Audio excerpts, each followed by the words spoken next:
I'm going to talk to you about the Middle East war. Is religion the real cause? This is what I want to discuss today.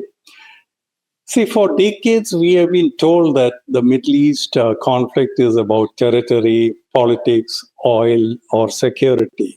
I would like to disagree on this count. In my view, the primary driver of this conflict is religion. Until 1979, Islamic Revolution, Iran and Israel were not enemies. Under Shah, Iran maintained a diplomatic relation with Israel. There was no call for Israel's destruction, no proxy war, no permanent state of hostility, and the same people. Everything changed after Ayatollah came to power. The new Islamic Republic openly declared that Israel had no right to exist and adopted its elimination as a long term objective. Since then, Iran has invested enormous resources in building and financing proxies organizations such as Hamas, Hezbollah, Houthis, instead of concentrating on economic development.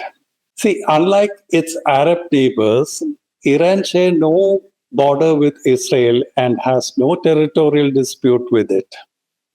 This raises fundamental questions. If there is no territorial conflict, ideology rooted in religion, my answer is simple. Ideology rooted in religion is the cause. Those who insist that this conflict is only about geopolitics often ignore the religious dimension. Iran revolutionary leadership repeatedly frames its struggle in religious terms, and many of organizations it supports also present their struggle as a religious duty. This is why I believe religion is the root cause for this conflict. Consider another question.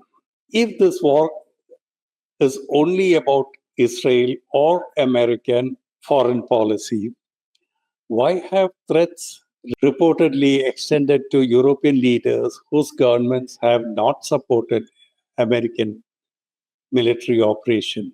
Italy, under the Prime Minister Giorgia Meloni, did not provide direct military participation in the US operations against Iran.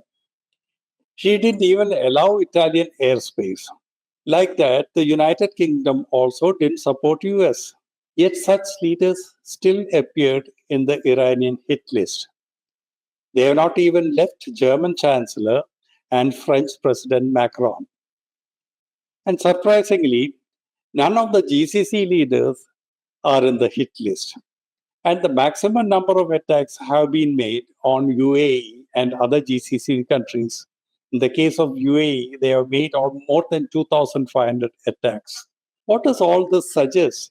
It is nothing but jihad against Jews and Christians.